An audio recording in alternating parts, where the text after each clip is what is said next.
From the conference center at Temple Depuis le Square, centre de conférence de Temple Square à Salt Lake City, voici la session du dimanche matin de la 185e conférence générale d'octobre de l'Église de Jésus-Christ des Saints des Derniers Jours, avec des orateurs choisis parmi les autorités générales et les officiers généraux de l'Église. La musique de cette session est interprétée par le chœur du Tabernacle mormon. Cette émission est diffusée à titre de service public par Bonneville Distribution. Toute reproduction, enregistrement, transcription ou autre utilisation de cette émission sans autorisation écrite est interdite.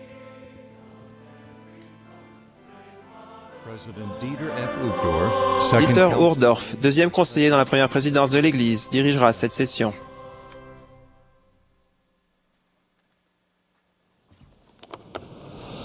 Our dear brothers and sisters, dear friends, Chers frères et sœurs, chers amis, nous vous souhaitons la bienvenue à la session du dimanche matin de la 185e conférence générale d'octobre de l'Église de Jésus-Christ des Saints des Derniers Jours.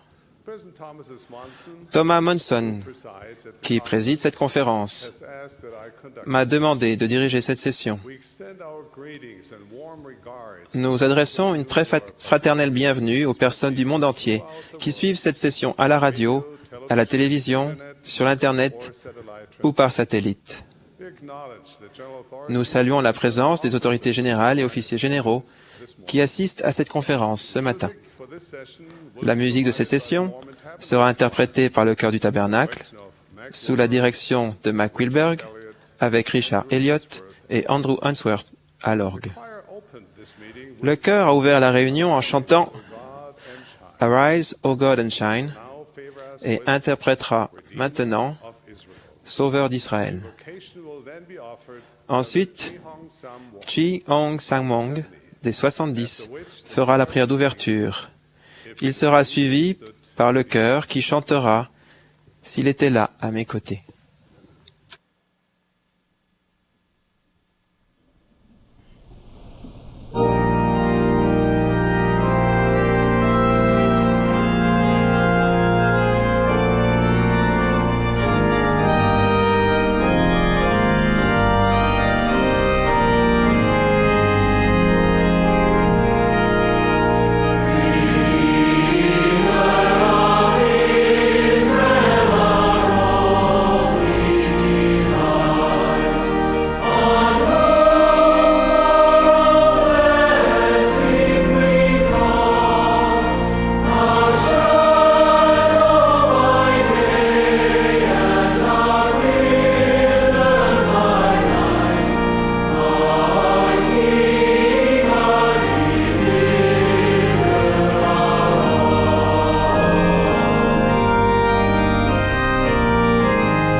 Our Heavenly Father, Notre Père céleste, nous sommes reconnaissants d'avoir la chance d'être réunis à cette conférence. Nous te prions en particulier pour les 3 nouveaux apôtres que tu as appelés et que nous avons soutenus. Nous te prions afin que tu puisses nous bénir, adoucir nos cœurs, que nous puissions être gentils et aimants les uns envers les autres, continuer à progresser et que nous puissions mettre notre vie en accord avec ta volonté, afin que nous ayons une joie éternelle avec toi. Et nous prions pour cela humblement. Au nom de ton Fils Jésus-Christ, notre Sauveur. Amen.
Nous allons maintenant avoir l'honneur d'entendre notre prophète bien-aimé, Thomas Monson. Il sera suivi des 3 nouveaux membres du Collège des 12 apôtres, Ronald Rasband, Gary Stevenson et Dale Renland, qui ont été soutenus hier après-midi et à qui l'on a demandé de rendre un témoignage. Président Monson.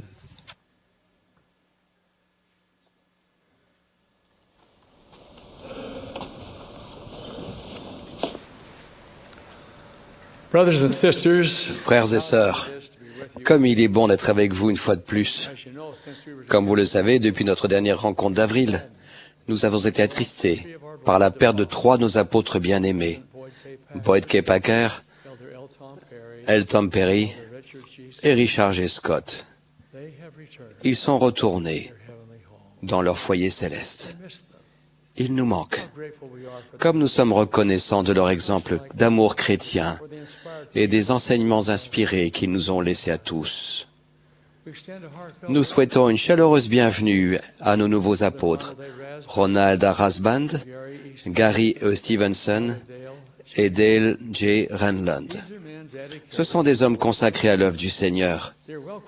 Ils sont bien qualifiés pour remplir le poste important auquel ils ont été appelés.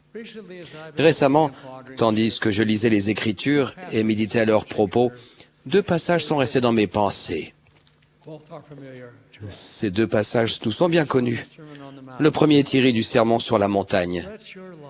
Que votre lumière luise ainsi devant les hommes, afin qu'ils voient vos bonnes œuvres et qu'ils glorifient votre Père qui est dans les cieux. Fin de citation. Le deuxième m'est venu à l'esprit, tandis que je méditais sur la signification du premier. Il est tiré de l'épître de l'apôtre Paul à Timothée. Je cite, « Sois un modèle pour les fidèles, en parole, en conversation, en charité, en esprit, en foi, en pureté. » Je crois que le deuxième passage explique en grande partie comment nous pouvons accomplir le premier. Nous devenons des modèles de ce qu'est qu'un croyant en vivant l'évangile de Jésus-Christ, en parole, en conversation, en charité, en esprit, en foi et en pureté. Si nous agissons ainsi, notre lumière luira et d'autres la verront. À chacun de nous qui sommes venus sur terre, la lumière du Christ a été donnée. Si nous suivons l'exemple du Sauveur et calquons notre vie sur la sienne et sur ses enseignements, cette lumière brûlera en nous et éclairera le chemin pour les autres. L'apôtre Paul a indiqué 6 qualités du croyant, qualités qui permettront à notre lumière de briller. Examinons chacune d'elles. Je vais mentionner les 2 premières ensemble. Être un exemple en parole et en conversation. Les paroles que nous utilisons peuvent édifier et inspirer, ou bien blesser et rabaisser. De nos jours, il y a une profusion de vulgarité qui semble nous encercler presque à chaque instant. Il est difficile d'éviter d'entendre les noms de la divinité employés avec désinvolture et manque de considération. Il semble que les remarques vulgaires soient devenues monnaie courante à la télévision, dans les films, les livres et la musique. Il s'échange des remarques calomnieuses et des discours haineux. Adressons-nous aux autres avec amour et respect, ayant toujours un langage propre et évitant les mots ou commentaires qui blessent ou offensent. Puissions-nous suivre l'exemple du Sauveur, qui, au cours de son ministère, s'est exprimé avec tolérance et gentillesse. La deuxième qualité que Paul indique est la charité, qui a été définie comme étant l'amour pur du Christ. Je suis sûr que, dans notre sphère d'influence, il se trouve des personnes seules, malades ou découragées. Nous avons la possibilité de les aider et de leur remonter le moral. Le Sauveur a apporté de l'espoir aux personnes désespérées et de la force aux faibles. Il a guéri les malades, il a fait marcher les estropiés, voir les aveugles et entendre les sourds. Il a même ramené les morts à la vie. Tout au long de son ministère, il a fait preuve de charité à l'égard de tous ceux qui étaient dans le besoin. Si nous imitons son exemple, ce sera une bénédiction dans la vie des autres ainsi que dans la nôtre.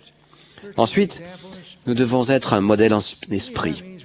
Pour moi, cela signifie que nous nous efforçons de faire preuve de gentillesse, de reconnaissance, de pardon et de bonne volonté. Ces qualités nous permettront d'avoir un esprit qui touchera les personnes autour de nous. Au cours des années, j'ai eu l'occasion de côtoyer d'innombrables personnes dotés d'un tel esprit. Nous éprouvons un sentiment spécial lorsque nous sommes avec elles, un sentiment qui nous pousse à vouloir les côtoyer et à suivre leur exemple. Elles rayonnent de la lumière du Christ et elles nous aident à ressentir son amour pour nous.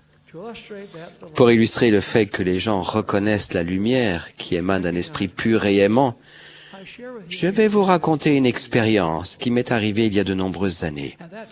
À cette époque, les dirigeants de l'Église ont rencontré des responsables à Jérusalem pour établir un contrat de bail pour un terrain sur lequel serait construit le centre de l'Église à Jérusalem.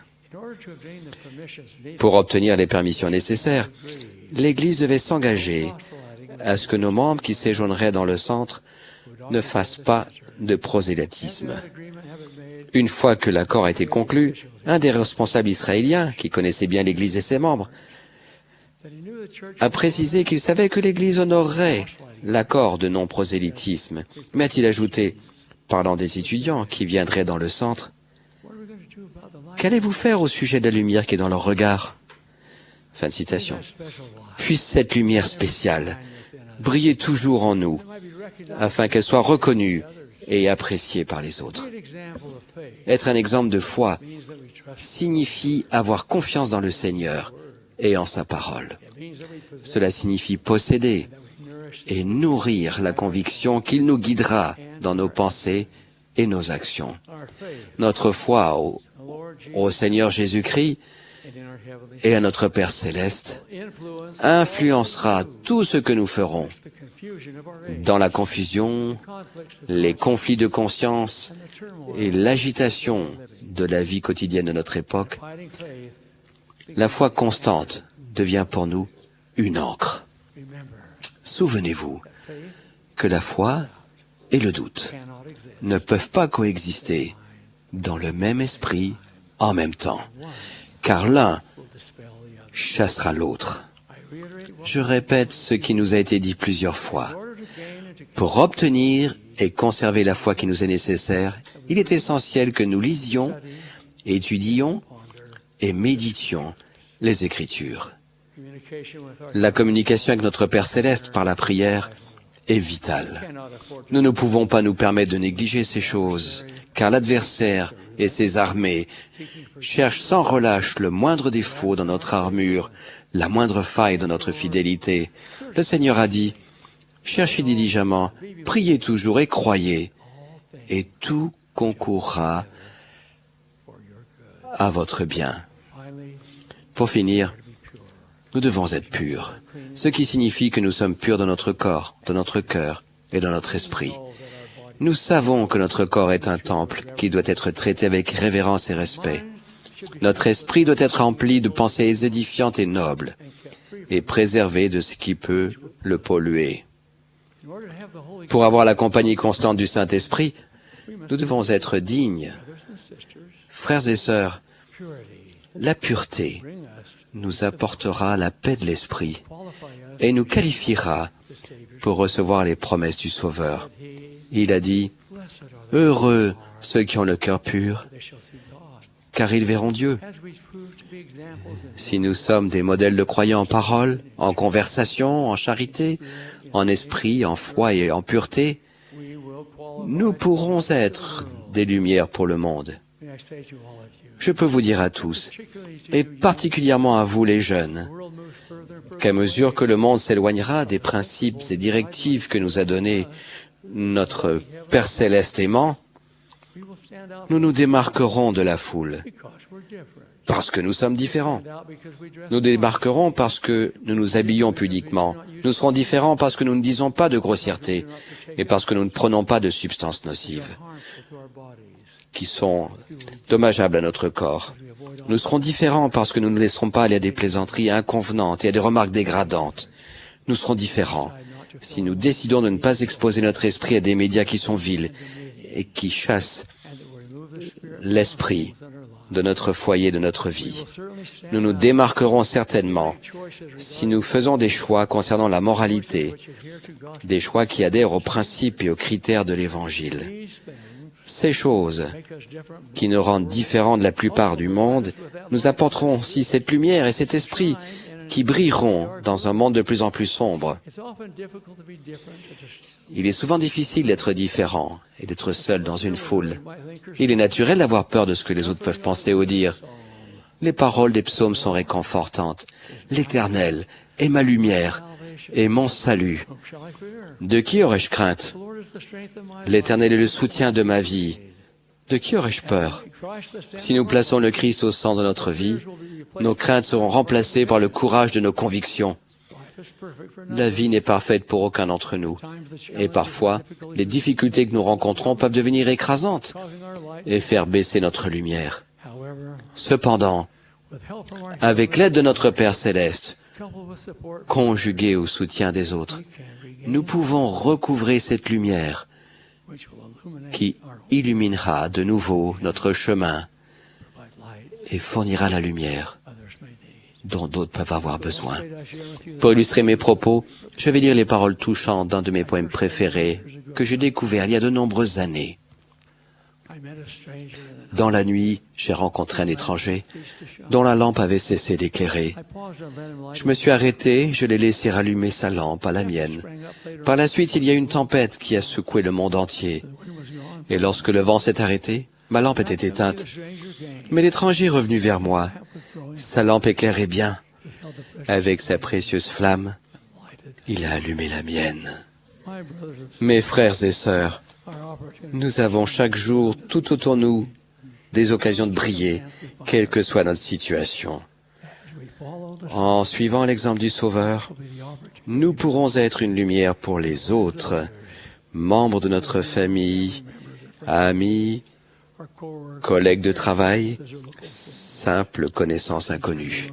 Je dis à chacun de vous que vous êtes un fils ou une fille de notre Père Céleste.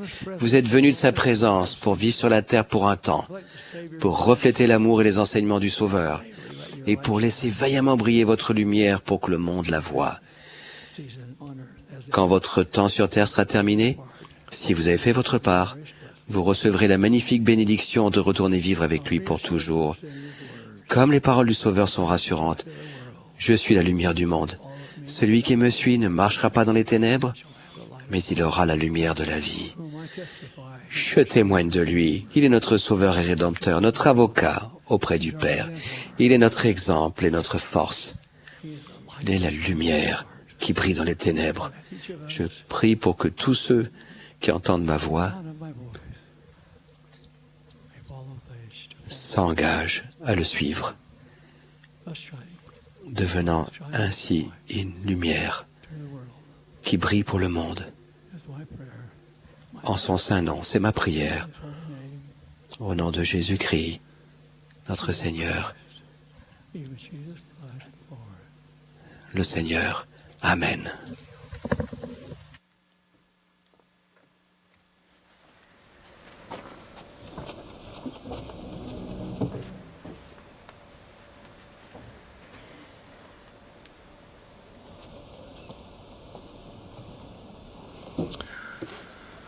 President Monson, thank you. We love you. Président Monson, merci.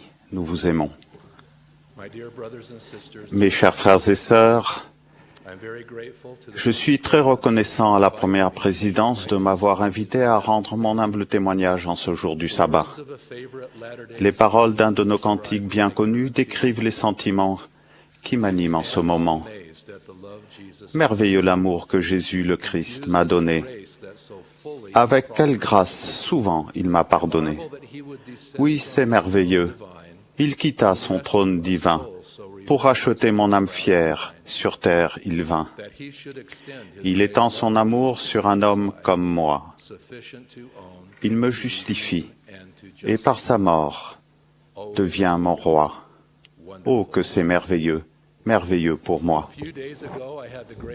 Il y a quelques jours, j'ai eu le grand honneur de rencontrer la première présidence et de recevoir cet appel de notre cher prophète, le président Monson. Je tiens à vous témoigner à tous de la force et de l'amour qui habitait le président Monson quand il m'a dit « Cet appel vient du Seigneur Jésus-Christ ». Je suis bouleversé dans toutes les fibres de mon corps quand je pense à la portée et à l'importance de ces paroles prononcées avec tant de tendresse par notre prophète aimant. Président Monson, Président Eyring, Président Ohrdorf, je vous aime, vous et vos conseillers, et je servirai le Seigneur et vous de tout mon cœur, de tout mon esprit et de toute ma force. Oh, comme j'aimais le président Packer et les frères Perry et Scott. Ils me manquent énormément. J'ai la bénédiction d'avoir été formé et instruit par ces chers frères. Je ne suis absolument pas capable de les remplacer. Mais je suis honoré de profiter de leur acquis et de poursuivre leur action dans l'œuvre du Seigneur. Quand je pense aux gens qui ont contribué à faire de moi la personne que je suis, je pense d'abord à ma douce et altruiste compagne pour l'éternité, Mélanie. Au fil des années, elle a contribué à me façonner comme l'argile du potier et à faire de moi un disciple du Christ plus raffiné. Son amour et son soutien, ainsi que ceux de nos 5 enfants, de leurs conjoints et de nos 24 petits-enfants, me donnent de la force. Ma chère famille, je vous aime. Comme Néphi autrefois, je suis né de bons parents dans l'Évangile, comme eux, depuis 6 générations. Mes ancêtres les plus lointains, qui se sont joints à l'Église, venaient d'Angleterre et du Danemark. Ces premiers pionniers ont donné toute leur vie à l'Évangile de Jésus-Christ et laissent à leur postérité un héritage à prolonger. Je suis très reconnaissant de ma famille multigénérationnelle. Je sais que c'est un but qui vaut la peine qu'on le poursuive. Beaucoup d'autres ont contribué à préparer ma vie pour ce nouvel appel. Parmi eux, il y a mes amis d'enfance et ma famille, mes premiers dirigeants et ceux qui m'ont servi de mentor toute ma vie. Je dois aussi mentionner ceux de ma première mission dans les États de l'Est et nos chers missionnaires de la mission Nord de l'État de New York. Je suis reconnaissant aux nombreuses personnes qui ont influencé et façonné ma vie. J'ai adoré servir avec mes frères des 70. J'ai été pendant 15 ans dans l'un des meilleurs collèges et dans l'une des fraternités les plus aimantes de l'Église. Merci, mes chers compagnons de service. Je me fais maintenant une joie de faire partie d'un nouveau collège. Président Nelson, je vous aime profondément. Vous et chaque membre du Collège des 12 apôtres. Sœur Rasband et moi avons eu le bonheur de visiter des membres au cours de nombreuses missions dans des assemblées et des missions du monde entier. Nous aimons les saints des derniers jours de partout. Votre foi a fait grandir la nôtre. Vos témoignages ont ajouté aux nôtres. Si je pouvais conclure par un petit message, aujourd'hui, ce serait celui-ci. Le Seigneur a dit, « Aimez-vous les uns les autres comme je vous ai aimés. » Je suis certain qu'il n'est pas de choix, pas de péché, pas de faute que vous ou d'autres puissiez faire qui changera son amour pour vous ou pour eux. Cela ne veut pas dire qu'il excuse ou cautionne le péché. Je suis certain qu'il ne le fait pas.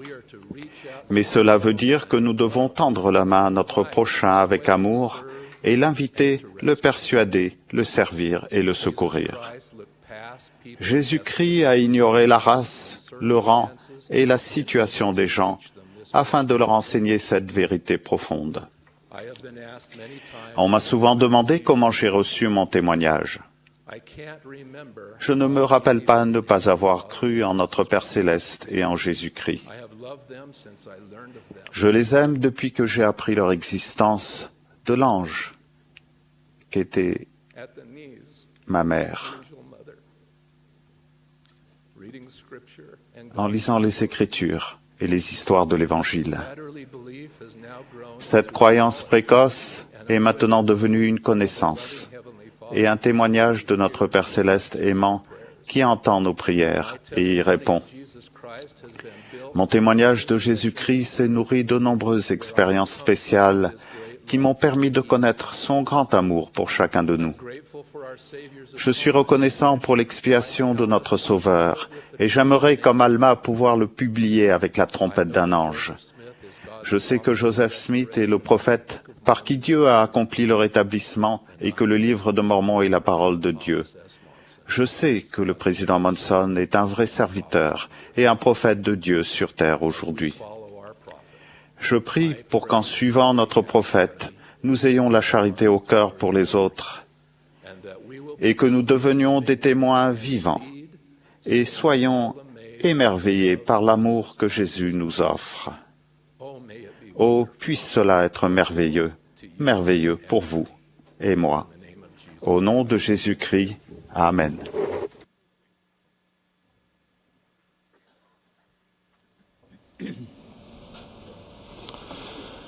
Chers frères et sœurs, depuis des dizaines d'années à la conférence générale, Boyke Packer, L. Tom Perry et Richard G. Scott étaient assis immédiatement derrière le podium et prononçaient un discours à l'une des sessions.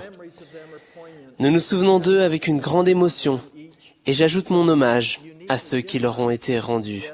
Chacun d'eux était unique et différent et pourtant, ils étaient en harmonie dans leur témoignage de Jésus-Christ et de son expiation. De plus, comme vous, je puise de la force du président Monson que je soutiens comme prophète, voyant et révélateur.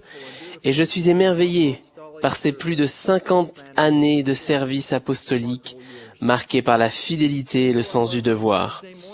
Ainsi donc, c'est mardi matin de cette semaine, juste après 9 heures, alors que l'épiscopat commençait une réunion avec la présidence d'Interrégion d'Asie qui est ici pour la conférence, que j'ai reçu un appel téléphonique m'invitant à rencontrer le président Monson et ses conseillers. Quelques instants plus tard, je suis entré dans la salle du conseil contiguë à son bureau et je me suis assis de l'autre côté de la table. Je devais avoir l'air nerveux quand il a parlé avec gentillesse pour me calmer. Il a dit, remarquant mon âge, que je paraissais assez jeune, voire plus jeune que mon âge. Puis, en quelques instants, le président Monson a dit conformément à la volonté du Seigneur, j'étais appelé au collège des 12. Il m'a demandé si j'acceptais cet appel, ce à quoi, après un bruit de surprise audible et manquant de dignité, complètement abasourdi, j'ai répondu par l'affirmative. Puis, avant que je puisse formuler un flot d'émotions indescriptibles, principalement de sentiments d'incompétence, le président Monson est venu gentiment à mon secours, en racontant comment il avait été appelé à l'apostolat il y a bien des années par David O'Mackey et qu'il ne s'était pas senti, lui non plus, à la hauteur. Il m'a dit calmement, « Frère Stevenson, le Seigneur qualifie ceux qui l'appellent. » Ces paroles de réconfort d'un prophète m'ont apporté la paix, le calme dans une tempête d'introspection douloureuse dans les heures d'angoisse qui se sont écoulées nuit et jour depuis. J'ai raconté dans la journée ce que je viens de vous dire à ma chère femme, Lisa, dans un coin tranquille de Temple Square, devant une vue pleine de sérénité du temple et du tabernacle historique. En essayant de comprendre et de digérer les événements de la journée, nous avons découvert que nous avons pour ancre Jésus-Christ et notre connaissance du grand plan de bonheur. Cela m'a amené à exprimer mon profond amour à Lisa. Elle est le soleil de ma vie et une fille de Dieu remarquable. Sa vie est marquée par le service et l'altruisme et un amour inconditionnel pour tous. Je m'efforcerai de rester digne de la bénédiction qu'est notre union éternelle. J'exprime mon profond amour à nos 4 fils et à leurs familles. 3 sont avec nous, avec leurs femmes, les mères de nos 6 petits-enfants. Le 4e est en mission, a reçu la permission spéciale de rester debout après le couvre-feu missionnaire et suit cette session avec son président de mission et sa femme au foyer de la mission de Taïwan. Je les aime tous et je suis heureux de voir combien ils aiment le Sauveur et l'Évangile. J'exprime mon amour à chaque membre de ma famille, à mes chers parents qui sont décédés l'an dernier, qui ont instillé en moi un témoignage qu'il me semble avoir toujours eu, aussi loin que je m'en souvienne. J'exprime aussi ma reconnaissance à mon frère et mes sœurs et à leurs conjoints, ainsi qu'à la famille de Lisa, dont beaucoup sont présents ici aujourd'hui. Ma gratitude va aussi aux nombreux membres de ma famille élargie, mes amis, aux missionnaires et aux instructeurs que j'ai connus. J'ai eu la bénédiction de côtoyer les membres de la première présidence, des 12, des 70 et les présidences d'auxiliaires. Frères et sœurs, j'exprime mon amour et mon estime à chacun et chacune de vous. Je me forcerai de rester digne de notre future collaboration. Au sein de l'épiscopat président, il règne une unité quasi céleste. Je vais regretter ma collaboration quotidienne avec frère Cossé et frère Davis. Je suis la preuve des paroles du Seigneur rapportées dans la première section des Doctrines et Alliances, afin que la plénitude de mon évangile soit proclamée par les faibles et les simples jusqu'aux extrémités du monde et devant les rois et les gouverneurs. Ces paroles sont précédées par la déclaration du Seigneur qui démontre l'amour d'un père pour ses enfants. C'est pourquoi, moi, le Seigneur, connaissant la calamité qui s'abattra sur les habitants de la terre, j'ai fait appel à mon serviteur, Joseph Smith fils, lui ai parlé du haut des cieux et lui ai donné des commandements. Notre Père céleste aimant et son Fils Jéhovah, connaissant la fin depuis le commencement, ont ouvert les cieux et une nouvelle dispensation pour compenser les calamités qu'ils savaient devoir se produire. L'apôtre Paul a décrit les calamités à venir comme des temps difficiles. Pour moi, cela suggère que notre Père céleste nous accorde une compensation généreuse au fait que nous vivons des temps difficiles, en ce que nous vivons aussi dans la plénitude des temps. Cette semaine, tandis que j'étais déchiré par la conscience de mon incompétence, j'ai reçu une impression claire qui m'a à la fois réprimandé et réconforté, m'enjoignant de me concentrer non sur ce que je ne peux pas faire, mais sur ce que je peux faire. Je peux témoigner des vérités simples et belles de l'Évangile. Ce sont des paroles que j'ai dites des centaines de fois à des membres de l'Église et à beaucoup qui ne le sont pas. Dieu est notre Père céleste. Nous sommes ses enfants. Il pleure avec nous quand nous souffrons et se réjouit quand nous faisons ce qui est bien. Il veut communiquer avec nous et nous pouvons communiquer avec lui en le priant sincèrement. Notre Père céleste nous a donné le moyen, à nous, ses enfants, de retourner vivre en sa présence. L'élément essentiel du plan de notre Père céleste est l'expiation de Jésus-Christ. Notre Père céleste a envoyé son Fils sur la terre pour expier les péchés de toute l'humanité et vaincre la mort. Car Dieu a tant aimé le monde qu'il a donné son Fils unique. Je témoigne de ces vérités. Au nom de Jésus-Christ, Amen.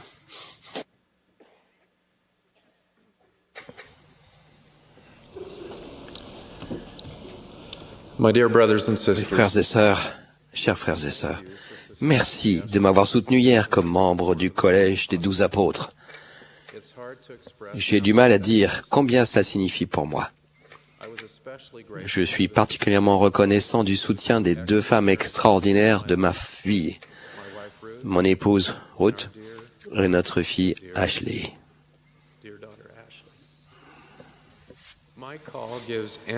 Mon appel constitue une grande preuve de la véracité de ce qu'a déclaré le Seigneur au début de cette dispensation, afin que la plénitude de mon évangile soit proclamée par les faibles et les simples jusqu'aux extrémités du monde. Je suis l'un de ces faibles et de ces simples. Quand j'ai été appelé à être l'évêque d'une paroisse de l'Est des États-Unis, mon frère, un peu plus âgé et beaucoup plus sage que moi, m'a téléphoné. Il m'a dit, « Il faut que tu saches que le Seigneur ne t'a pas appelé du fait de quelque chose que tu as fait. Dans ton cas, c'est probablement malgré quelque chose que tu as fait. Le Seigneur t'a appelé parce qu'il a besoin de faire quelque chose par ton intermédiaire, et cela ne se fera que si tu agis à sa manière. » Je suis conscient que cette parole sage de mon frère aîné s'applique encore plus aujourd'hui. Il se produit quelque chose de magnifique dans le service d'un missionnaire quand il se rend compte que l'objet de son appel n'est pas lui, mais le Seigneur, son œuvre et les enfants de notre Père céleste. Je pense que c'est vrai aussi pour un apôtre. Je ne suis pas l'objet de cet appel. L'objet en est le Seigneur, son œuvre et les enfants de notre Père céleste. Quelle que soit notre tâche ou notre appel dans l'Église, pour servir comme il faut, nous devons servir en sachant que la personne que nous servons est un fils ou une fille d'esprit aimé de parents célestes et qu'à ce titre, Chacun a une nature et une destinée divine. J'ai été cardiologue, spécialiste des défaillances et des transplantations cardiaques. Comme mes patients étaient très gravement malades,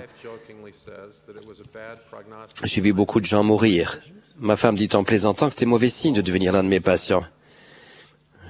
En mettant cette taquinerie à part, j'ai vu beaucoup de gens mourir, comme je l'ai dit. Du fait de mon expérience avec cette population de patients, j'ai appris à prendre une certaine distance émotionnelle quand les choses allaient mal.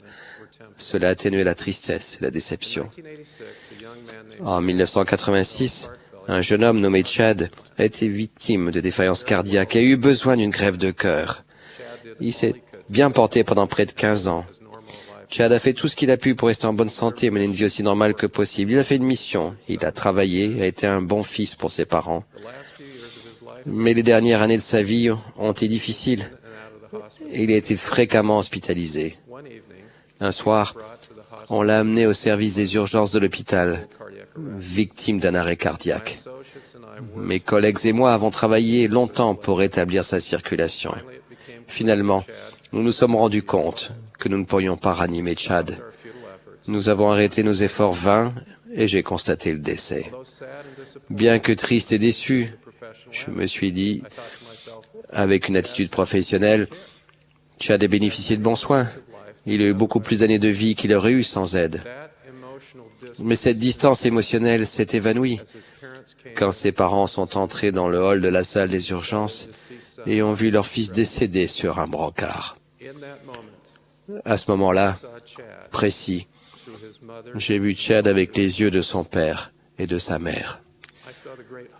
J'ai vu les grandes espérances et les grandes attentes qu'ils avaient eues pour lui, leur désir qu'il vive un peu plus longtemps, puis encore un peu plus et mieux. Prenant conscience de cela, je me suis mis à pleurer. Dans un renversement de rôle paradoxal et dans un acte de bonté que je n'oublierai jamais, les parents de Chad m'ont consolé.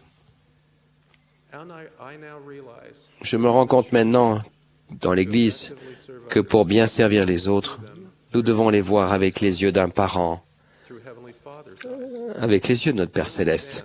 Ce n'est qu'alors que nous commençons à comprendre la véritable valeur d'une âme. Ce n'est qu'alors que nous pouvons ressentir l'amour que notre Père Céleste éprouve pour tous ses enfants. Ce n'est qu'alors que nous pouvons ressentir la sollicitude aimante du Sauveur pour nous. Nous ne pouvons comprendre pleinement notre obligation contractée par alliance de pleurer avec ceux qui pleurent et de consoler ceux qui ont besoin de consolation que si nous les voyons avec les yeux de Dieu. Cette perspective élargie ouvrira notre cœur aux déceptions, aux peurs et aux chagrins des autres. Mais notre Père Céleste nous aidera et nous consolera, tout comme les parents de Chad m'ont consolé dans la salle des urgences il y a des années. Nous devons avoir les yeux pour voir, des oreilles pour entendre, et un cœur qui sait et ressent pour accomplir le sauvetage auquel le président Monson a souvent appelé. Ce n'est que quand nous voyons avec les yeux notre Père Céleste que nous pouvons être remplis de l'amour pur du Christ. Nous devons prier chaque jour Dieu de nous accorder cette charité. Mormon a lancé cette exhortation. C'est pourquoi, mes frères bien-aimés, priez le Père de toute énergie de votre cœur, afin d'être remplis de cet amour qu'il a accordé à tous ceux qui sont de vrais disciples de son Fils, Jésus-Christ. Je veux de tout mon cœur être un vrai disciple de Jésus-Christ. Je l'aime, je l'adore, je témoigne de sa réalité et de son existence. Je témoigne qu'il est loin, le Messie. Je suis témoin de sa miséricorde, de sa compassion et de son amour incomparable. J'ajoute mon témoignage à celui des apôtres qui, en l'an 2000, ont déclaré « Jésus est le Christ vivant, le Fils immortel de Dieu. Il est la lumière, la vie et l'espoir du monde. » Je témoigne que le Sauveur ressuscité est apparu avec Dieu notre Père Céleste ce jour de 1820 dans un bosquet dans le nord de l'État de New York à Joseph Smith, tout comme il l'a dit. Les clés de la prêtrise sont sur la terre aujourd'hui et elles permettent d'accomplir les ordonnances du salut de l'exaltation. Je le sais. Au nom de Jésus-Christ. Amen.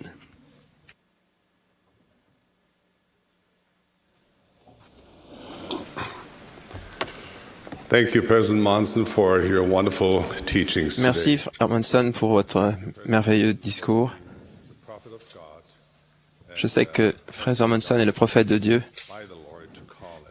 et qu'il a été guidé par Dieu pour appeler les nouveaux apôtres.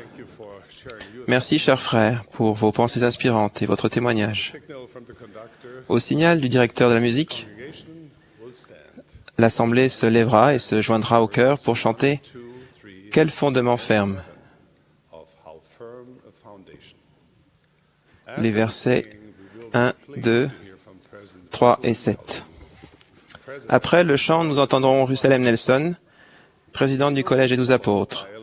Il sera suivi de Gregory A. Schweitzer et Claudio Costa des 70.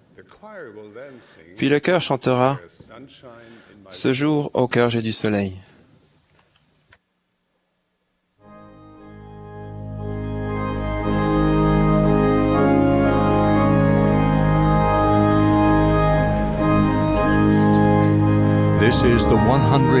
Vous assistez à la 185e conférence générale d'octobre de l'Église de Jésus-Christ des Saints des Derniers Jours.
Dear elders Rasband, Chers frères Rasband, Stevenson et Renlund, nous, vos frères, vous souhaitons la bienvenue au Collège des 12 apôtres. Nous vous aimons déjà. Nous remercions Dieu pour la révélation qu'il a donnée à son prophète, le président Monson. Frères et sœurs, quand nous nous sommes rassemblés lors de la conférence générale il y a 6 mois, aucun de nous n'avait prévu les changements à venir qui déchireraient le cœur de toute l'Église. Frère Perry nous a livré un message fort sur le rôle irremplaçable que le mariage et la famille occupent dans le plan du Seigneur. Nous avons été abasourdis d'apprendre quelques jours après que le cancer allait bientôt nous l'enlever. Bien que l'état de santé du président Packer se soit détérioré, il continuait à se battre pour l'œuvre du Seigneur. Il était fragile en avril dernier, mais bien décidé à rendre son témoignage jusqu'à son dernier souffle. Puis, 34 jours après le décès de frère Perry, frère Packer est lui aussi passé de l'autre côté du voile. Richard Scott n'était pas parmi nous à notre dernière conférence générale, il nous manque, mais nous avons réfléchi au puissant témoignage du Sauveur qu'il avait rendu à de nombreuses conférences précédentes. Et il y a juste 12 jours, frère Scott a été rappelé au foyer et a retrouvé sa chère Janine. J'ai eu l'honneur d'être auprès de tous ses frères durant leurs derniers jours, y compris de me joindre aux proches de frères Packer et Scott juste avant qu'ils ne meurent. J'avais du mal à croire que ces 3 grands amis, ces magnifiques serviteurs du Seigneur, venaient soudain de disparaître. Il me manque plus que je ne peux l'exprimer. En réfléchissant à ces événements inattendus, j'ai eu une impression persistante en me rappelant ce que j'avais observé chez leurs épouses qui leur survivent. Les images sereines de Donna Smith Packer et Barbara Dayton Perry près du lit de leurs époux, pleines d'amour, de vérité et de foi pure, sont gravées dans ma mémoire de manière indélébile. Sœur Packer, assise auprès de son mari durant ces derniers moments, rayonnait de cette paix qui surpasse toute intelligence. Tout en comprenant que son compagnon bien-aimé de presque 70 ans allait bientôt s'en aller, elle ne se départait pas de la sérénité d'une femme emplie de foi. Elle semblait angélique, comme dans cette photo prise à la consécration du temple de Brigham City. J'ai vu le même genre d'amour et de foi émaner de sœur Perry. Son dévouement à son mari et au Seigneur était évident, et cela m'a beaucoup touché. Durant les dernières heures de leur mari et jusqu'à ce jour, ces 2 femmes fidèles ont fait preuve d'une force et d'un courage que les femmes qui honorent leurs alliances ont toujours montré. Il serait impossible de mesurer l'influence qu'ont de telles femmes, non seulement sur leur famille, mais aussi sur l'Église du Seigneur, en tant qu'épouse, mère et grand-mère, sœur et tante, instructrice et dirigeante, et particulièrement en tant qu'exemple et défenseuse fervente de la foi. C'est vrai dans chaque dispensation depuis l'époque d'Adam et Ève. Pourtant, les femmes de cette dispensation sont différentes de celles de toutes les autres, car cette dispensation est différente de toutes les autres. Cette différence s'accompagne de privilèges et de responsabilités.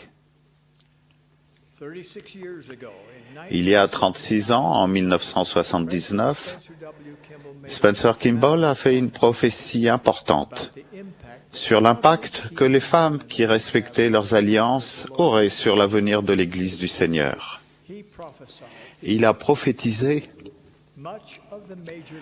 La majeure partie de la forte progression qui aura lieu dans l'Église dans les derniers jours se produira parce que beaucoup de femmes justes du monde se joindront à l'Église.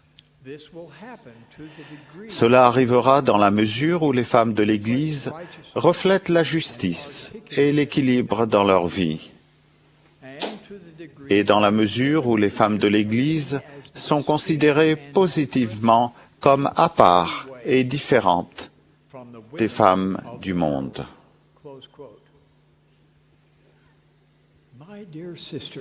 Mes chères sœurs, vous êtes nos indispensables associés en ces derniers temps, que frère Kimball a vu et que nous vivons actuellement.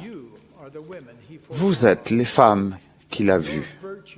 Votre vertu, votre lumière, votre amour, votre connaissance, votre courage, votre personnalité, votre foi et votre vie attireront les excellentes femmes de l'extérieur avec leurs familles vers l'Église en grand nombre et comme jamais auparavant. Nous, vos frères, avons besoin de votre force, votre conversion, votre conviction, votre capacité de diriger votre sagesse et vos voies. Le royaume de Dieu ne peut pas être complet sans des femmes qui contractent des alliances sacrées, les honorent et parlent avec le pouvoir et l'autorité de Dieu. Boyd Packer a déclaré « Nous avons besoin de femmes organisées et organisatrices. Nous avons besoin de femmes qui ont des qualités de cadre supérieur, qui peuvent planifier, diriger et gérer, des femmes qui peuvent enseigner et prendre position. Nous avons besoin de femmes ayant le don de discernement, qui peuvent évaluer les tendances du monde et détecter celles qui, quel que soit leur degré de popularité, sont creuses et dangereuses. Aujourd'hui, j'ajouterai que nous avons besoin de femmes qui savent comment faire se produire des choses importantes par leur foi et qui défendent courageusement la moralité et la famille dans un monde malade du péché. Nous avons besoin de femmes dévouées à mener les enfants de Dieu sur le chemin de l'alliance vers l'exaltation, de femmes qui savent comment recevoir des révélations personnelles, qui comprennent le pouvoir et la paix des dotations du temple, qui savent faire appel au pouvoir des cieux, protéger et affermir les enfants et les familles, des femmes qui enseignent sans crainte. Tout au long de ma vie, j'ai été béni par de telles femmes. Mon épouse décédée, Tanzel, était l'une d'elles. Je serai toujours reconnaissant de l'influence vitale qu'elle a eue sur moi dans tous les aspects de ma vie, y compris mes efforts de pionnier des opérations à cœur ouvert. Il y a 58 ans, on m'a demandé d'opérer une petite fille, gravement malade, souffrant d'une maladie cardiaque congénitale. Son frère aîné avait succombé à la même maladie. Ses parents m'ont supplié de les aider. Je n'étais pas optimiste quant au résultat, mais j'ai promis de faire tout ce qui était en mon pouvoir pour la sauver. Malgré tout ce que j'ai pu faire, l'enfant est morte. Comme si ce n'était pas assez difficile, les mêmes parents m'ont amené plus tard une autre fille qui n'avait que 16 mois, née également avec une malformation cardiaque. À nouveau, à leur demande, je l'ai opérée. Cette enfant est morte à son tour. Cette troisième perte déchirante au sein de la même famille m'a littéralement anéanti. Je suis rentré chez moi désespéré. Je me suis jeté par terre dans le salon et j'ai pleuré toute la nuit. Tanzel est resté près de moi, à m'écouter dire que je ne ferai plus jamais de chirurgie cardiaque. Puis, vers 5 heures du matin, Tanzel m'a regardé comme elle seule pouvait le faire, et m'a demandé avec amour, « As-tu fini de pleurer ?» Alors, habille-toi. Retourne au laboratoire. Remets-toi au travail. Tu dois en apprendre davantage. Si tu t'arrêtes maintenant, d'autres personnes devront apprendre à grands frais ce que tu sais déjà. Oh, comme j'avais besoin de la vision de ma femme, de son cran et de son amour. Je suis retourné travailler et j'en ai appris davantage. Si Dancel ne m'avait pas encouragé par l'inspiration, je n'aurais jamais continué à opérer à corps ouvert et je n'aurais pas été préparé pour l'opération de 1972 qui sauva la vie de Spencer Kimball. Sœurs, comprenez-vous l'étendue de votre influence quand vous exprimez ce qui vient de votre cœur et de vos pensées sous la direction de l'Esprit? Un excellent président de Pieux m'a parlé d'une réunion de conseil de Pieux où l'on débattait d'une situation difficile. À un moment, il s'est rendu compte que la présidente de primaire du Pieux n'avait pas pris la parole. Il lui a donc demandé si elle avait des idées. En effet, j'en ai, a-t-elle dit. Et elle leur a fait part d'une idée qui a changé toute l'orientation de la réunion.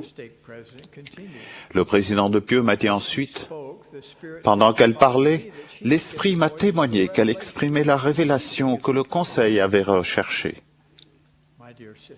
Mes chères sœurs, quel que soit votre appel et votre situation, nous avons besoin de vos impressions, vos idées et votre inspiration. Nous avons besoin que vous vous exprimiez dans les conseils de paroisse et de Pieux. Nous avons besoin que chaque sœur mariée parle en tant que partenaire, contributrice et à part entière quand vous vous unissez à votre mari pour diriger votre famille. Mariés ou célibataires, sœurs, vous possédez des qualités distinctes et une intuition particulière que vous avez reçue de Dieu. Nous les frères ne pouvons pas reproduire votre influence unique. Nous savons que l'acte culminant de toute la création a été la création de la femme. Nous avons besoin de votre force. Les attaques contre l'Église, sa doctrine et notre façon de vivre vont augmenter.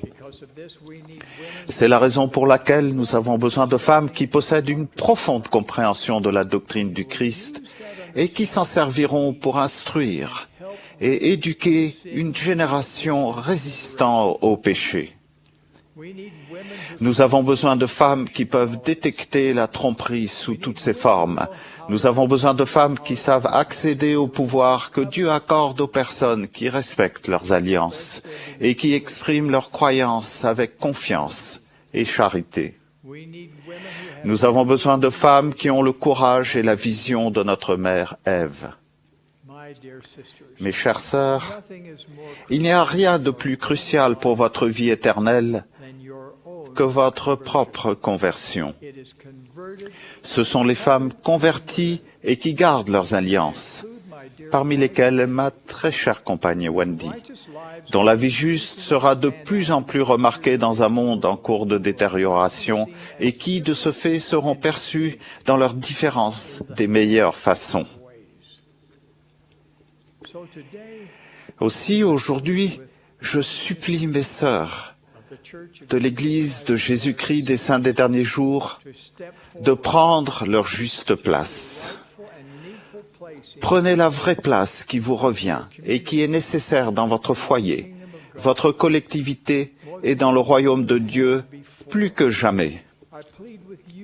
Je vous conjure d'accomplir la prophétie du président Kimball et je vous promets, au nom de Jésus-Christ, que si vous le faites, le Saint-Esprit augmentera votre influence comme jamais auparavant. Je rends témoignage de la réalité du Seigneur Jésus-Christ et de son pouvoir rédempteur, expiatoire et sanctificateur.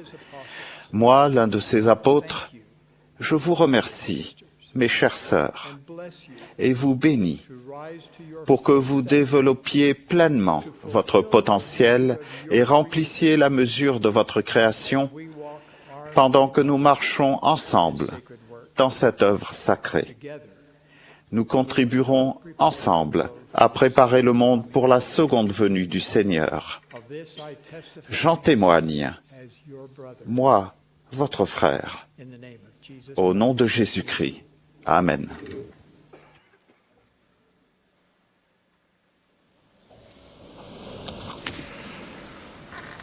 L'été dernier, mon épouse et moi avons gardé nos 2 petits-fils chez nous, tandis que leurs parents participaient à une activité de randonnée pionnière avec leurs pieux. Notre fille voulait être sûre que ses fils travailleraient leur piano pendant leur absence. Elle savait que rester quelques jours chez les grands-parents leur ferait facilement oublier cette tâche. Un après-midi, j'ai décidé de m'asseoir aux côtés de mon petit-fils de 13 ans, Andrew, et de l'écouter jouer. Ce garçon est plein d'énergie et adore être dehors. Il pourrait volontiers passer ses journées à chasser ou à pêcher. En l'écoutant jouer du piano, je voyais bien qu'il aurait préféré être en train de pêcher dans la rivière à côté de chez nous. Je l'ai écouté marteler les accords d'un chant bien connu. Il jouait chaque note avec la même intensité et le même rythme, ce qui rendait la mélodie difficile à reconnaître. Je me suis assis à ses côtés, sur le banc, et lui ai expliqué l'importance d'appuyer légèrement plus fort sur les notes de la mélodie et un peu moins fort sur les notes qui accompagnent la mélodie. Nous avons parlé du fait que le piano était plus qu'un miracle mécanique. Il peut être un prolongement de notre propre voix et de nos sentiments et devenir un merveilleux instrument de communication. De même qu'une personne prononce un mot après l'autre de manière fluide, de même la mélodie doit s'écouler alors que l'on joue une note après l'autre. Nous avons bien ri tous les deux, alors qu'il essayait encore et encore. Son sourire à faussettes s'élargissait à mesure que la mélodie bien connue commençait à se faire entendre, remplaçant ainsi la cacophonie qui avait précédé. Le message devint clair. Je suis enfant de Dieu, et il m'a mis ici.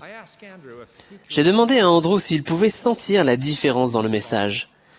Il m'a répondu, « Oui, grand-père, je la sens. » L'apôtre Paul a comparé la communication aux instruments de musique lorsqu'il a écrit aux Corinthiens. Si les objets inanimés qui rendent un son, comme une flûte ou une harpe, ne rendent pas des sons distincts, comment reconnaîtra-t-on qui est joué sur la flûte, ce qui est joué sur la flûte ou sur la harpe? Et si la trompette rend un son confus qui préparera au combat? Fin de citation. Jamais dans l'histoire du monde, les disciples du Christ n'ont eu autant besoin de transmettre le message de l'Évangile avec clarté et sincérité de cœur qu'aujourd'hui.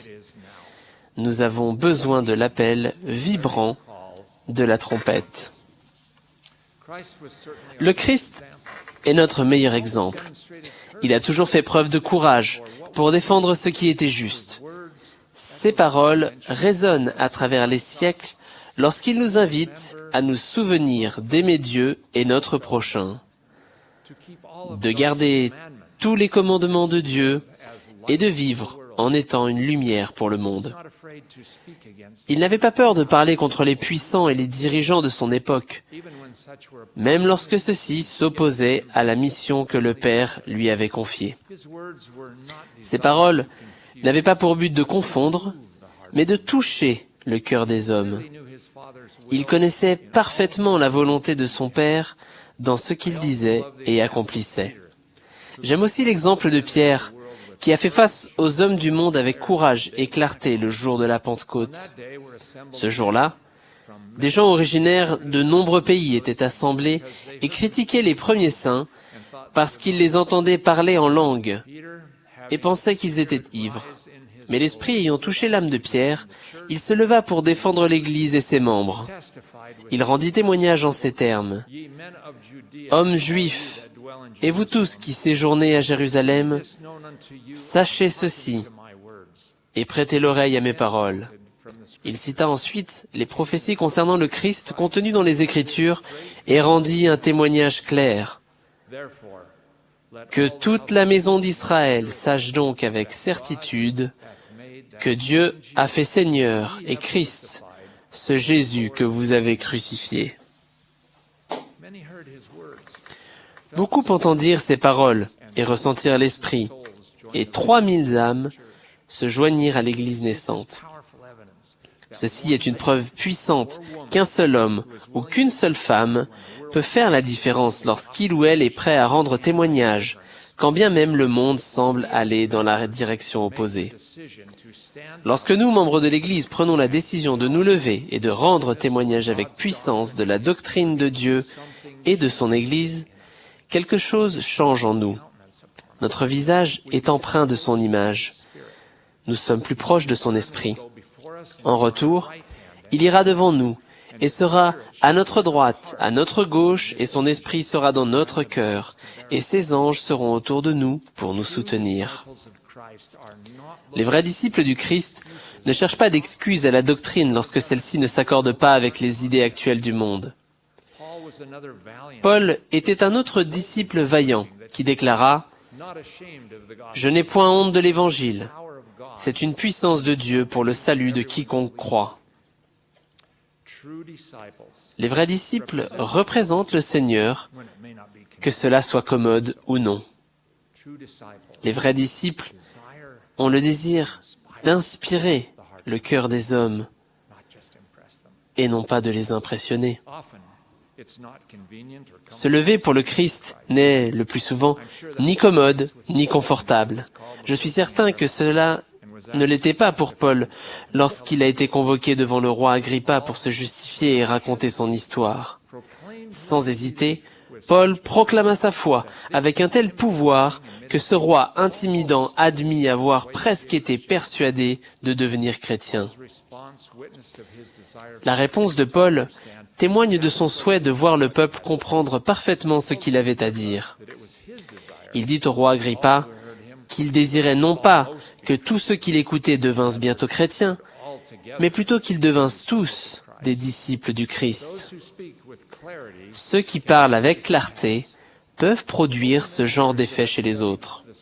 Toutes ces années où j'ai étudié l'histoire du rêve de Léhi dans le livre de Mormon, j'ai toujours pensé que le grand et spacieux édifice était un lieu où seuls les plus rebelles résidaient.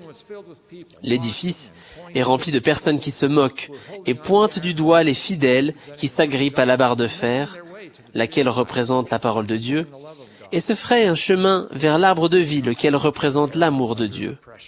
Certains ne peuvent supporter la pression exercée par ceux qui se moquent et finissent par se perdre. D'autres décident de les rejoindre dans l'édifice. N'avaient-ils pas le courage de parler avec audace contre les critiques ou les messages du monde? Alors que j'observe la façon dont le monde actuel s'éloigne de Dieu, je pense que cet édifice est en train de gagner en superficie. Beaucoup se retrouvent en train de parcourir les couloirs du grand et spacieux édifice sans se rendre compte qu'ils sont en train de se laisser influencer par lui. Ils finissent souvent par succomber aux tentations et à ses messages. Nous les voyons même parfois rejoindre les rangs de ceux qui critiquent et se moquent. Pendant des années, j'ai cru que la foule se moquait de la façon de vivre des fidèles. Mais les voix qui se font entendre de l'édifice ont aujourd'hui changé de ton et d'approche. Ceux qui se moquent essayent souvent de noyer le message simple de l'Évangile en s'attaquant à certains aspects de l'histoire de l'Église ou en critiquant de façon ciblée un prophète ou un autre dirigeant. Ils attaquent également le cœur même de la doctrine et les lois de Dieu données depuis la création du monde. En tant que disciples de Jésus-Christ et membres de son Église, nous ne devons jamais lâcher cette barre de fer. Nous devons laisser la trompette résonner dans notre âme. Ce message simple, c'est que Dieu est notre Père céleste aimant et que Jésus-Christ est son Fils. L'Évangile a été rétabli dans ces derniers jours par l'intermédiaire de prophètes vivants, et le livre de Mormon en est la preuve. Le bonheur ne peut être obtenu que par l'intermédiaire de l'unité de base que constitue la famille, telle qu'elle a été organisée dès le début et révélée par notre Père céleste. C'est la mélodie bien connue du message que beaucoup reconnaîtront, car ils l'ont entendu dans leur vie prémortelle. Pour nous, saints des derniers jours, il est temps de nous lever et de rendre témoignage. Il est temps que les notes de la mélodie de l'Évangile s'élèvent au-dessus des bruits du monde. J'ajoute mon témoignage au message du Sauveur et Rédempteur du monde. Il vit. Son Évangile est rétabli, et les bénédictions du bonheur et de la paix peuvent être obtenues de façon certaine dans cette vie en vivant ses commandements et en marchant sur son sentier. J'en témoigne au nom de Jésus-Christ. Amen.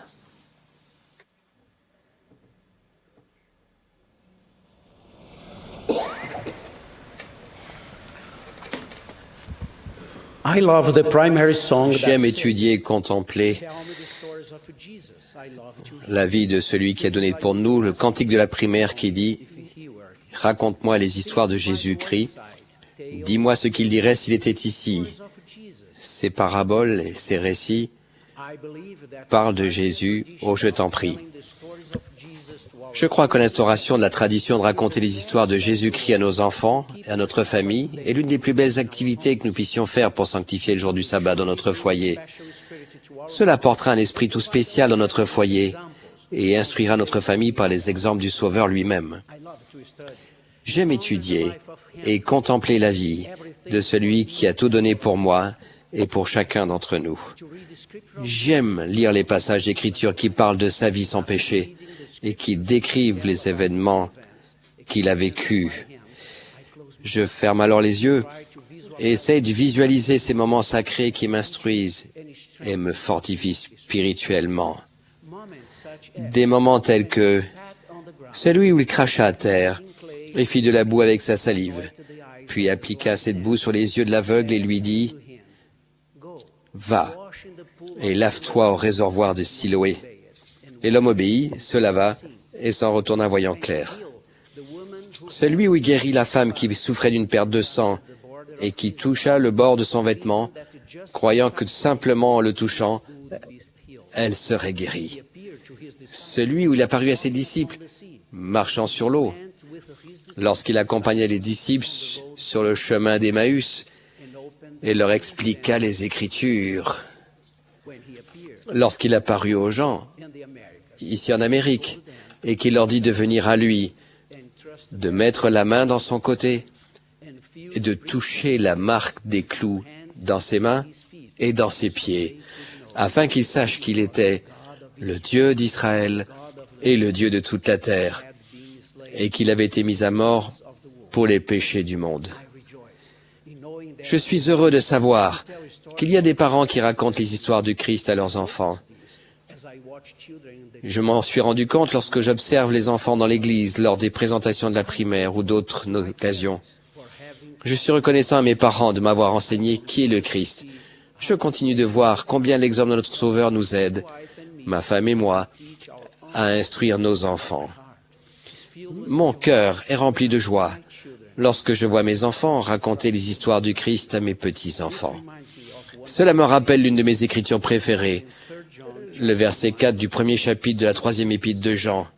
« Je n'ai pas de plus grande joie que d'apprendre que mes enfants marchent dans la vérité. » Et pourquoi pas aussi nos petits-enfants? Je suis reconnaissant aux dirigeants qui nous enseignent constamment qui est le Christ, qui nous enseignent à sanctifier le jour du sabbat, à prendre la Sainte Seine chaque dimanche pour honorer le Sauveur. Nous pouvons retirer bien davantage du sabbat et de la Sainte Seine en étudiant les histoires du Christ. Ce faisant, nous établissons des traditions qui édifient notre foi et notre témoignage et qui protègent notre famille. Il y a quelques semaines, j'étais en train d'étudier le discours qu'a donné le président Nelson lors de la dernière conférence générale. Et alors que je méditais sur le jour du sabbat, j'ai éprouvé une profonde gratitude pour la bénédiction et le privilège de pouvoir prendre la Sainte Seine. Cela a été un moment très solennel, très sacré et spirituel à mes yeux. J'aime beaucoup la réunion de Sainte Seine. Dans la méditation, j'ai étudié avec soin la bénédiction du pain et de l'eau. J'ai lu les prières et l'ordonnance de la Sainte Seine et je me suis livré à une méditation profonde à leur sujet. À cette occasion, j'ai repensé dans mon esprit et dans mon cœur aux événements liés à la Sainte Seine. Dans cet esprit de méditation, j'ai réfléchi à ce jour, le premier de la fête des pains sans levain, où le Christ, en réponse à ses disciples qui l'interrogeaient sur l'endroit où préparer la Pâque, leur répondit « Allez à la ville chez un tel, et vous lui direz, le Maître dit, mon temps est proche, je ferai chez toi la Pâque avec mes disciples. » J'ai essayé d'imaginer les disciples achetant de la nourriture et préparant la table avec soin pour manger avec lui en ce jour particulier. Une table pour 13 personnes, lui et les 12 disciples qu'il aimait. J'ai pleuré en m'imaginant le Christ mangeant avec eux et déclarant « Je vous le dis en vérité, l'un de vous me livrera. » J'ai pensé aux disciples attristés, lui demandant « Est-ce moi, Seigneur ?»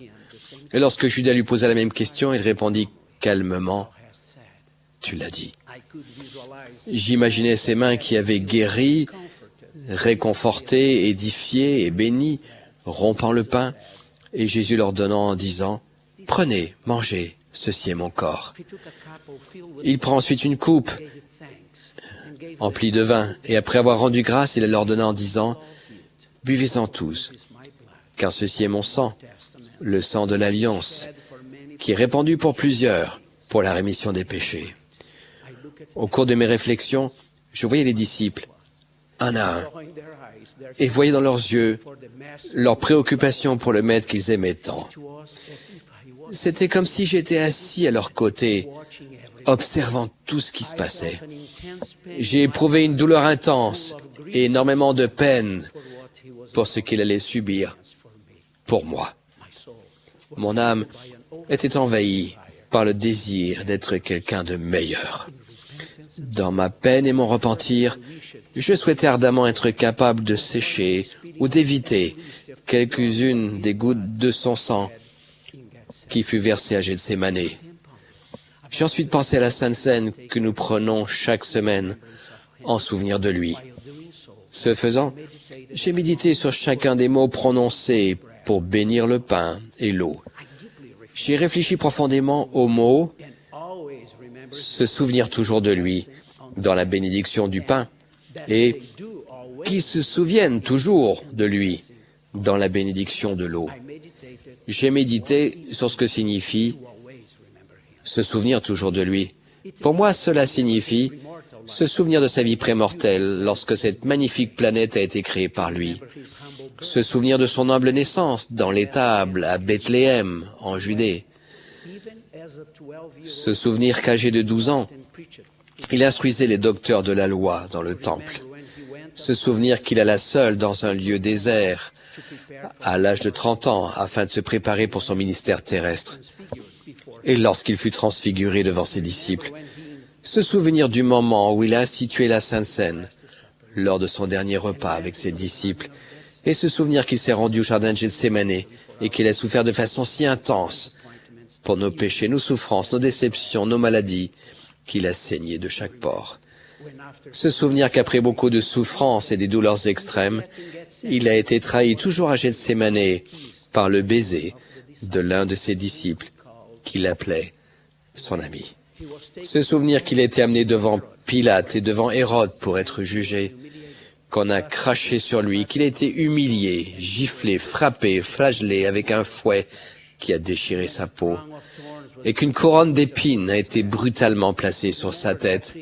Se souvenir qu'il a dû porter jusqu'à Golgotha sa croix, et qu'il y a été cloué, souffrant ainsi tant physiquement que spirituellement.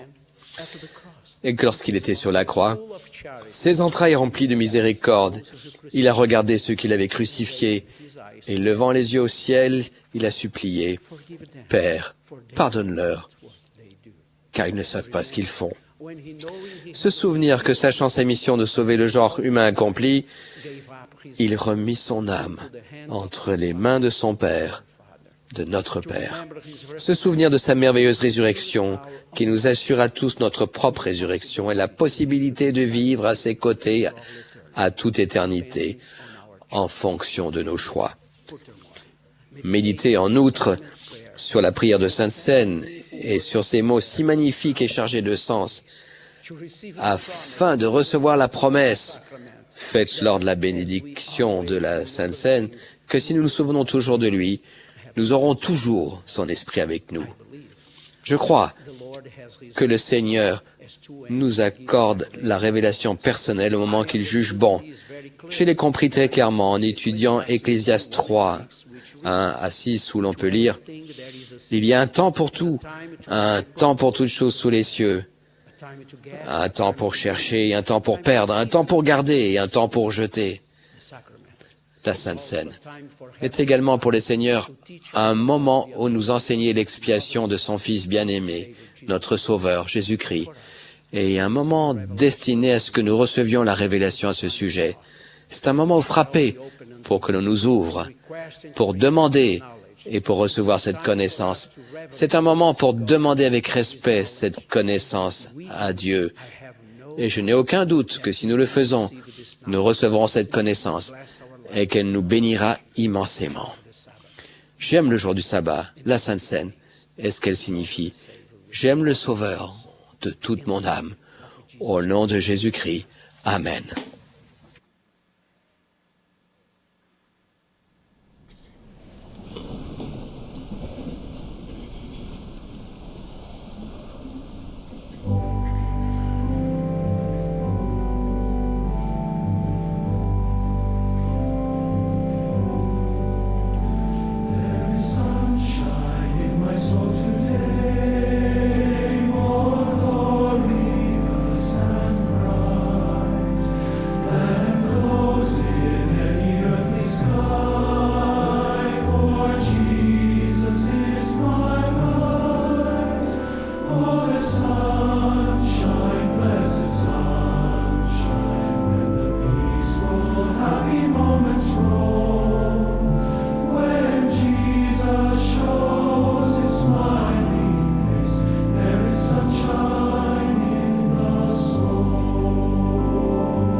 We are grateful to the Mormon Tabernacle Nous Choir, remercions le chœur du Tabernacle mormon, les organistes et les directeurs du chœur de la belle musique qu'ils ont interprétée ce matin, comme ils le font toujours. Notre dernier orateur sera Henry Herring, premier conseiller dans la première présidence. Après le message du président Eyring, le chœur clôturera la session en chantant l'Esprit du Dieu Saint. Enfin, sœur Cheryl Esplin, première conseillère dans la présidence générale de la primaire, fera la prière de clôture.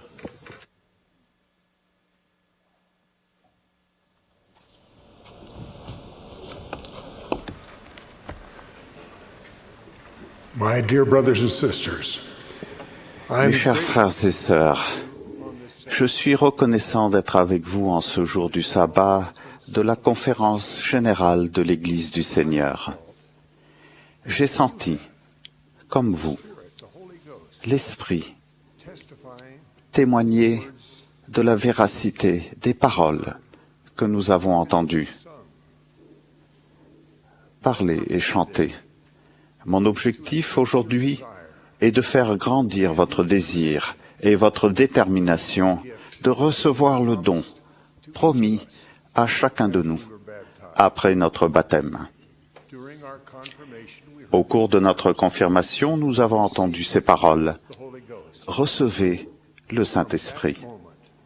À partir de ce moment, notre vie a changé à jamais. Nous pouvons, si nous vivons de manière à en être dignes, avoir la bénédiction de la compagnie de l'Esprit, non seulement de temps à autre, mais tout le temps.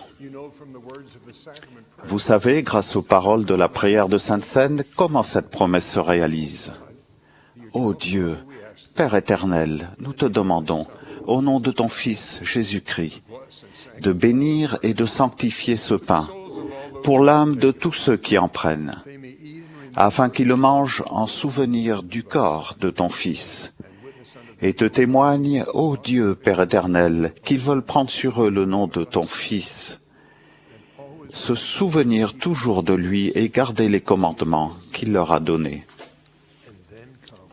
Vient ensuite la promesse glorieuse, afin qu'ils aient toujours son esprit avec eux.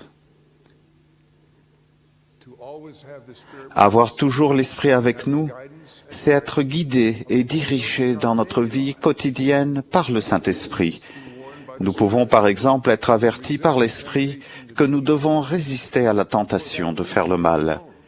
Ne serait-ce que pour cette raison, il est facile de voir pourquoi les serviteurs du Seigneur essaient de faire grandir notre désir d'adorer Dieu au cours de nos réunions de Sainte Seine. Si nous prenons la Sainte Seine avec foi, le Saint-Esprit sera alors en mesure de nous protéger, nous et nos êtres chers, des tentations qui surviennent avec une intensité et une fréquence croissantes. La compagnie du Saint-Esprit rend ce qui est bon plus attrayant et la tentation moins irrésistible. Cela seul devrait nous déterminer à nous qualifier pour avoir toujours l'Esprit avec nous. Tout comme l'Esprit nous fortifie contre le mal, il nous donne également le pouvoir de discerner la vérité du mensonge. La vérité la plus importante ne se vérifie que par la révélation venant de Dieu. Notre raisonnement humain et l'usage de nos sens physiques sont insuffisants. Nous vivons à une époque où même les plus sages sont bien en peine de distinguer la vérité de la tromperie habile. Le Seigneur a enseigné à son apôtre Thomas, qui voulait la preuve tangible de la résurrection du Sauveur en touchant ses plaies, que la révélation est une preuve plus sûre. Jésus lui dit, « Parce que tu m'as vu, tu as cru. Heureux ceux qui n'ont pas vu et qui ont cru. » Les vérités qui balisent le chemin qui ramène à Dieu sont confirmées par le Saint-Esprit. Nous ne pouvons pas aller dans le bosquet et voir le Père et le Fils parler au jeune Joseph Smith. Aucune preuve tangible ni aucun argument logique ne peuvent prouver la venue d'Élie, comme elle était promise, pour conférer les clés de la prêtrise détenues et exercées maintenant par un prophète actuel, le président Monson. La confirmation de la vérité parvient à un fils ou à une fille de Dieu qui est en droit de recevoir le Saint-Esprit. Puisque des mensonges peuvent nous être présentés à tout moment, nous avons besoin de l'influence constante de l'Esprit de vérité pour nous épargner les moments de doute. Lorsqu'il était membre du Collège des 12 apôtres, George Cannon nous a exhortés à rechercher constamment la compagnie de l'Esprit. Il a promis, et je promets aussi, que si nous suivons cette voie, nous ne serons jamais en pleine peine de connaissance de la vérité. Nous ne serons jamais dans le doute ni dans les ténèbres, et notre foi sera ferme, notre joie pleine. Nous avons besoin de l'aide constante de la compagnie du Saint-Esprit pour une autre raison encore. La mort d'un être aimé peut survenir à l'improviste.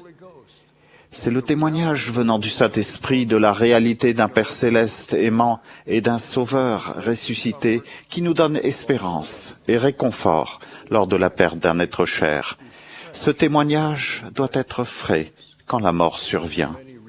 Ainsi, pour de nombreuses raisons, nous avons besoin de la compagnie constante du Saint-Esprit. Nous la désirons, mais pourtant, nous savons par expérience qu'elle n'est pas facile à conserver. Nous pensons, disons et faisons tous des choses dans la vie quotidienne qui offensent l'Esprit.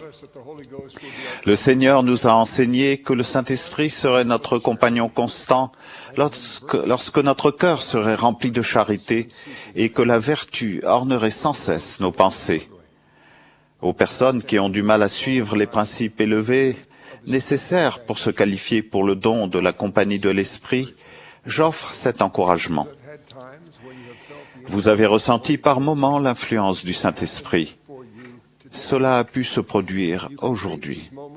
Vous pouvez traiter ces moments d'inspiration comme la semence de foi qu'Alma a décrite. Plantez chacune.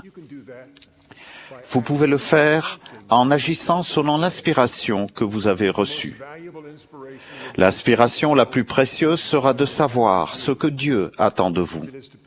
Si c'est de payer la dîme ou de rendre visite à un ami affligé, vous devez le faire. Peu importe ce que c'est, faites-le. Lorsque vous aurez manifesté votre volonté d'obéir, l'Esprit vous enverra d'autres inspirations relatives à ce que Dieu voudrait que vous fassiez pour lui. Si vous obéissez, les inspirations de l'Esprit vous parviendront plus fréquemment et vous aurez de plus en plus sa compagnie. Votre pouvoir de choisir le bien augmentera. Vous pouvez savoir quand ces incitations à agir viennent de l'Esprit et non de vos propres désirs. Quand les impressions concordent avec ce que le Sauveur et ses prophètes et apôtres actuels ont dit, vous pouvez opter pour l'obéissance en toute confiance. Alors, le Seigneur vous enverra son Esprit pour veiller sur vous. Par exemple, si vous recevez l'impression spirituelle que vous devez sanctifier le jour du sabbat, surtout si cela semble difficile, Dieu enverra son Esprit pour vous aider. Il y a des années, mon père a reçu cette aide lorsque son emploi l'a amené en Australie. Il était seul un dimanche et il voulait prendre la Sainte Seine. Il n'avait pu trouver aucun renseignement sur les réunions des saints des derniers jours. Alors, il a commencé à marcher. Il a prié à chaque carrefour pour savoir de quel côté il devait aller. Après avoir marché et tourné pendant 1 heure, il s'est de nouveau arrêté pour prier. Il a eu le sentiment qu'il devait prendre une certaine rue.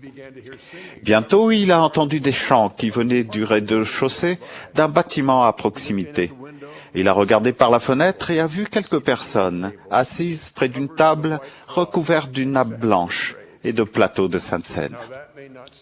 Cela peut vous paraître anodin, mais pour lui, c'était merveilleux. Il savait que la promesse de la prière de Sainte Seine s'était réalisée. Se souvenir toujours de lui et garder les commandements qu'il leur a donnés, afin qu'ils aient toujours son esprit avec eux. Ce n'est qu'un exemple d'occasion où il a prié et fait ensuite ce que l'Esprit lui a dit que Dieu voulait qu'il fasse. Il s'y est tenu au fil des années, comme vous et moi allons le faire. Il ne parlait jamais de sa spiritualité. Il continuait simplement de faire des petites choses pour le Seigneur. Quand un groupe de saints des derniers jours lui demandait de leur adresser un discours, il le faisait. Peu importe si c'était à 10 personnes ou à 50, ou combien il était fatigué.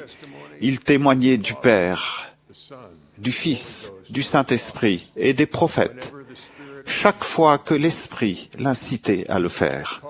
Son appel le plus élevé a été dans le grand conseil du Pieux de Bonneville, où il désherbait dans la ferme de Pieux et enseignait une classe de l'école du dimanche. Au cours des ans, lorsqu'il en avait besoin, le Saint-Esprit a été présent, a été son compagnon. Je me suis trouvé près de mon père dans une chambre d'hôpital. Ma mère, sa femme depuis 41 ans, était allongée sur un lit. Nous l'avions veillée pendant des heures. Nous avons commencé à voir la douleur s'effacer des traits de son visage. Les doigts de ses poings serrés se sont détendus.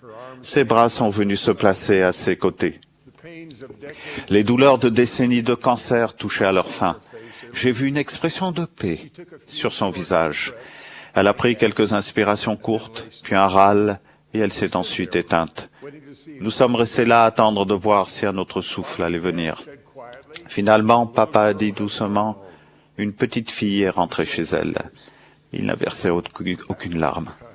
C'est parce que, longtemps avant, le Saint-Esprit lui avait donné une vision claire de qui elle était, d'où elle venait, ce qu'elle était devenue et où elle allait. L'Esprit lui avait rendu de nombreuses fois témoignage d'un Père céleste aimant, d'un Sauveur qui a brisé le pouvoir de la mort et de la réalité du salement dans le temple, auquel il avait pris part avec sa femme et ses enfants. L'Esprit lui avait depuis longtemps assuré que la bonté et la foi de sa femme l'avaient qualifiée pour retourner dans un foyer céleste où on la recevrait en qualité de fille merveilleuse de la promesse et où elle serait accueillie avec honneur. Pour mon père, c'était davantage qu'une espérance. Le Saint-Esprit en avait fait une réalité pour lui. Certains pourraient dire que ces paroles et l'image mentale qu'il se faisait d'un foyer céleste étaient juste un doux sentiment, le jugement nébuleux d'un mari dans le deuil. Mais il connaissait la vérité éternelle de la seule manière possible. C'était un scientifique qui avait passé toute sa vie d'adulte à rechercher la vérité au sujet du monde physique. Il utilisait les outils de la science suffisamment bien pour être acclamé par ses collègues dans le monde entier. La plupart de ce qu'il a fait en chimie venait de la représentation mentale qu'il se faisait des mouvements des molécules, qu'il confirmait ensuite par des expériences en laboratoire. Mais il avait suivi notre voie pour découvrir les vérités qui lui importaient le plus, à lui et à chacun de nous. Ce n'est que par l'intermédiaire du Saint-Esprit que nous pouvons voir les gens et les événements tels que Dieu les voit. Ce don a continué à l'hôpital après la mort de sa femme. Nous avons rassemblé les affaires de ma mère pour les rapporter à la maison. Papa s'est arrêté pour remercier chaque infirmière et chaque médecin que nous avons rencontrés en retournant à la voiture. Je me rappelle avoir senti avec irritation que nous devions partir pour être seuls avec notre chagrin. Je me rends compte maintenant qu'il voyait les choses comme seul le Saint-Esprit pouvait les lui avoir montrées. Il voyait ces personnes comme des anges envoyés par Dieu pour veiller sur sa bien-aimée. Ils se considéraient peut-être comme des professionnels de santé, mais papa les remerciait de la part du Sauveur. L'influence du Saint-Esprit l'a accompagné quand nous sommes arrivés chez mes parents. Nous avons parlé pendant quelques minutes dans le salon. Papa s'est excusé pour aller dans la chambre voisine. Au bout de quelques minutes, il est revenu dans le salon. Il souriait plaisamment. Il s'est approché de nous et a dit doucement, « J'avais peur que Mildred arrive seule dans le monde des esprits. J'ai pensé qu'elle pourrait se sentir perdue dans la foule. » Puis il a dit joyeusement, « Je viens juste de prier. Je sais que Mildred va bien. Ma mère était là pour l'accueillir. » Je me rappelle avoir souri quand il a dit ça, imaginant ma grand-mère se hâtant sur ses courtes jambes à travers la foule pour être sûre d'être là, pour rencontrer et embrasser sa belle-fille à son arrivée. Une des raisons pour lesquelles mon père a demandé et reçu ce réconfort est qu'il avait toujours, depuis son enfance, prié avec foi. Il avait l'habitude d'obtenir des réponses qui venaient dans son cœur, et lui donner réconfort et direction. En plus d'avoir l'habitude de prier, il connaissait les Écritures et les paroles des prophètes actuels, vivants. C'est pourquoi il reconnaissait les murmures familiers de l'Esprit que vous avez ressenti aujourd'hui. La compagnie de l'Esprit l'avait plus que réconforté et guidé. Elle l'avait changé grâce à l'expiation de Jésus-Christ. Lorsque nous acceptons cette promesse d'avoir toujours l'Esprit avec nous, le Sauveur peut nous accorder la purification exigée pour la vie éternelle, le plus grand de tous les dons. Vous vous souvenez des paroles du Sauveur. Or, voici le commandement. Repentez-vous, toutes les extrémités de la terre, et venez à moi, et soyez baptisés en mon nom, afin d'être sanctifiés par la réception du Saint-Esprit, afin de vous tenir sans tache devant moi au dernier jour. Ces commandements s'accompagnent de cette promesse du Seigneur. Et maintenant, en vérité, je te le dis, place ta confiance en cet esprit qui conduit à faire le bien. Oui, à agir avec justice, à marcher dans l'humilité, à juger avec droiture. Et c'est là mon esprit. En vérité, je te le dis, je te donnerai de mon esprit, ce qui éclairera ton intelligence, ce qui remplira ton âme de joie. Je vous rends mon témoignage, que Dieu le Père vit, que Jésus-Christ ressuscité dirige son Église, que Thomas Monson détient toutes les clés de la prêtrise, et que la révélation par l'intermédiaire du Saint-Esprit guide et soutient l'Église de Jésus-Christ des saints des derniers jours, et ses membres humbles. Je témoigne aussi des hommes merveilleux qui ont été appelés et qui nous ont parlé aujourd'hui comme témoins du Seigneur Jésus-Christ et comme membres du collège des 12 apôtres.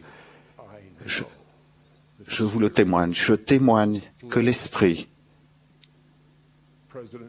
a conduit le président Monson à les appeler et qu'ils sont appelés de Dieu. J'en témoigne. Et en les écoutant, en écoutant leurs témoignages, le Saint-Esprit vous a confirmé ce que je vous dis maintenant. Ils sont appelés de Dieu. Je les soutiens, je les aime, et je sais que le Seigneur les aimera et les soutiendra dans leur service. Et je le fais au nom du Seigneur Jésus-Christ. Amen.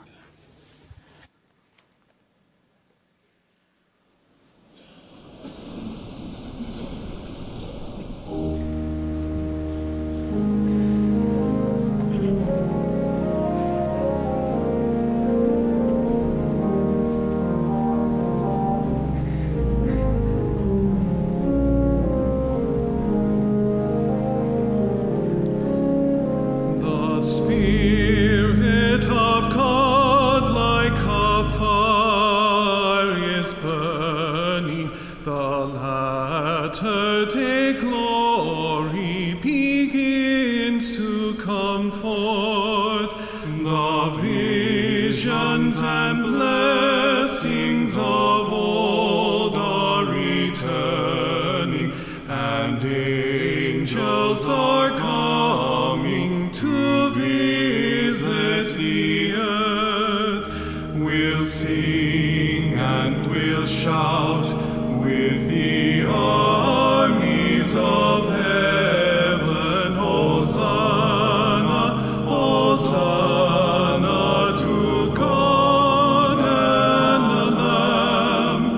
Let glory to them in the highest be given henceforth and forever. Amen and amen.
Our Heavenly Father, Notre Père Céleste, ce merveilleux cantique nous rappelle à quel point nous sommes reconnaissants du rétablissement et de la connaissance et du pouvoir de Dieu qui s'étend sur toute la terre. Nous te remercions pour les messages inspirants et pleins de sentiments que nous avons reçus. Et nous te remercions pour le prophète bien-aimé, le président Manson, et pour ses conseillers que nous avons entendus ce matin. Nous sommes bénis et nous sommes reconnaissants de vivre à une époque où les prophètes et des apôtres sur terre. Nous prions pour eux et pour leurs familles. Aide-nous à méditer sur les choses que nous avons entendues, que nous avons ressenties. Aide-nous à rechercher le pouvoir de notre Sauveur Jésus-Christ qui nous fortifie, qui nous soutient. Aide-nous à faire les choses que tu veux que nous fassions.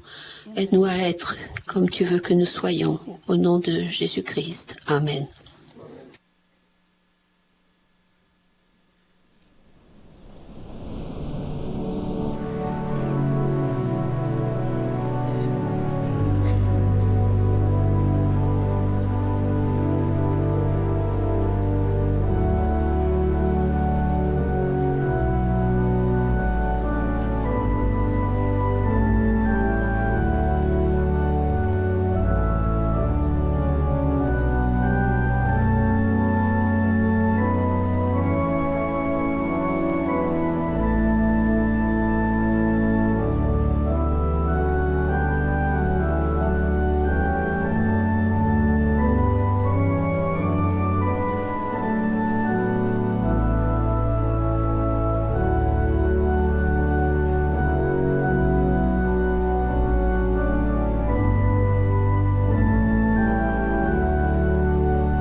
This has been a broadcast of the 185th. Vous venez d'assister à une session de la 185e conférence générale d'octobre de l'Église de Jésus-Christ des Saints des derniers jours. Les orateurs étaient choisis parmi les autorités générales et les officiers généraux de l'Église. La musique était interprétée par le chœur du Tabernacle mormon. Cette émission a été diffusée à titre de service public par Bonneville Distribution.